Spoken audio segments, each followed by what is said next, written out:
Hello বন্ধুরা, গল্পের সেরা গল্পের চ্যানেলে আমার সকল শ্রোতাদেরকে স্বাগতম।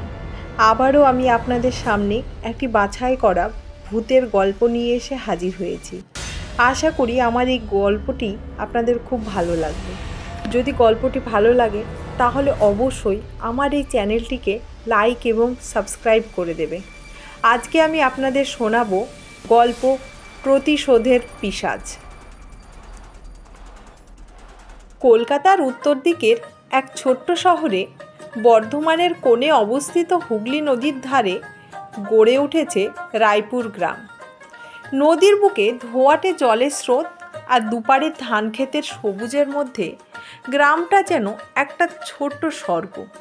কিন্তু এই স্বর্গের কোনো কোনো অন্ধকার কাহিনী আছে, যা গ্রামবাসীদের কানে কানে রয়েছে প্রজন্ম থেকে প্রজন্মে। রূপকান্তিবাবু রায়পুরেরই বাসিন্দা, বয়স ৭০ পেরিয়েছে। তার বাড়ি নদীর ধারে। বসন্তের দিনগুলোতে নদীর বুকে পদ্ম ফোটে। তার সেই সৌন্দর্য দেখতে আসতেন অনেকে, কিন্তু রূপকান্তিবাবু সেই সব দেখতেন না। তার চোখে শুধুই অন্ধকার। একদিন সন্ধ্যায় বৃদ্ধ রূপকান্তিবাবু তার ছোট্ট কুঁড়ে ঘরে বসেছিলেন। বাইরে বৃষ্টি হচ্ছিল। বৃদ্ধের শরীরে কাঁপুনি ধরেছিল। হঠাৎ ঘরের এক কোণ থেকে একটা আওয়াজ এলো, যেন কেউ হাঁপাচ্ছে। রূপকান্তিবাবু ভয় পেলেন, কিন্তু বয়সের ভারে তার পা কাঁপছিল, উঠে যেতে পারছিল না। আওয়াজটা ধীরে ধীরে বাড়তে লাগলো। এবার সেটা ছিল একটা কান্নার আওয়াজ, একটা মেয়ে কান্না। রূপকান্তিবাবু চোখ বুজে নিলেন। ভাবলেন, বৃদ্ধ বয়সে কানে ভ্রম হচ্ছে, কিন্তু আওয়াজটা কিছুতেই থামছিল না, বরং খুব বাড়ছিল।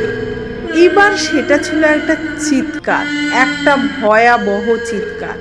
রূপকান্তিবাবু চোখ খুলে দেখলেন, ঘরের এক কোণে অন্ধকারের মধ্যে দাঁড়িয়ে আছে একটা মেয়ে।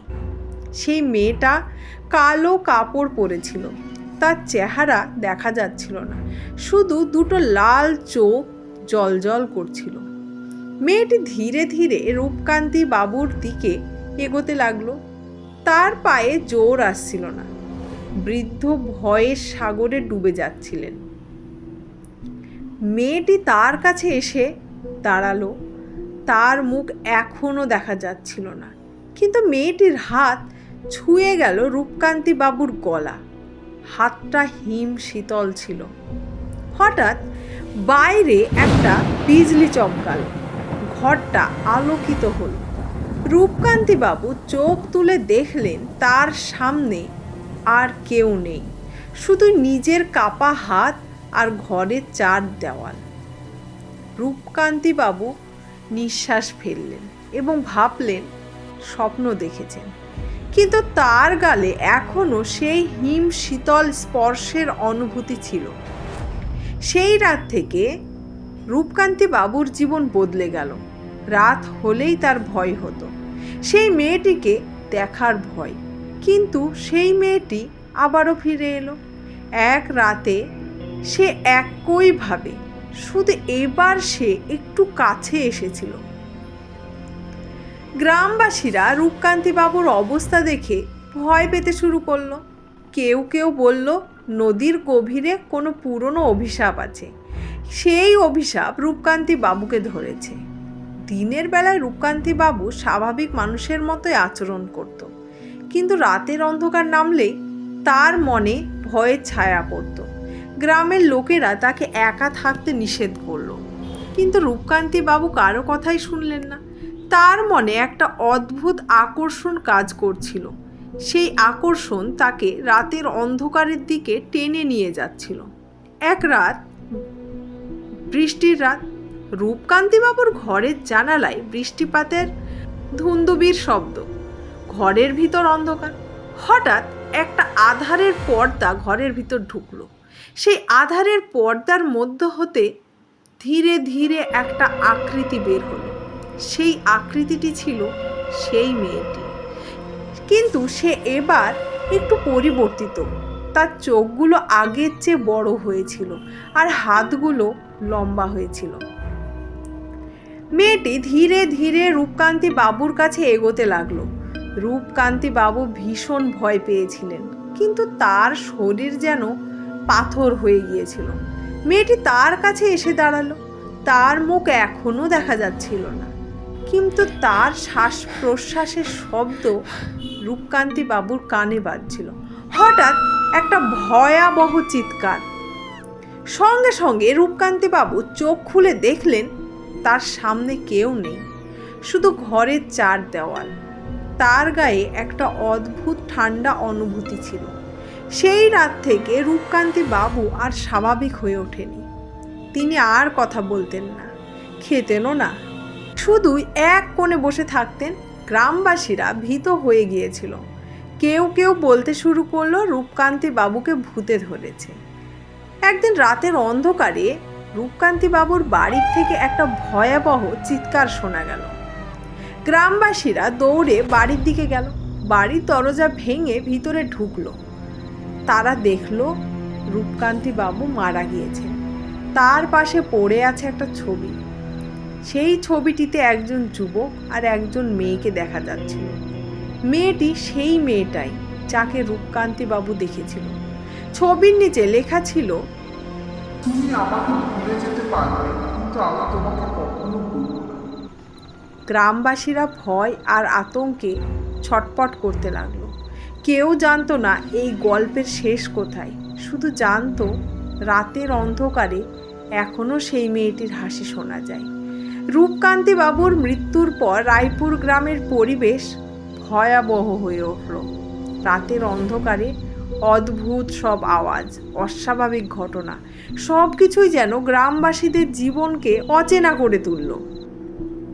শুরু হলো অদ্ভুত মৃত্যুর ধারা। একের পর এক করে গ্রামবাসী মারা যেতে লাগলো। সবাই বলতে লাগলো এটা সেই মেয়েটিরই কামড়, কিন্তু কেউ তার সত্যি জানতে পারছিল না।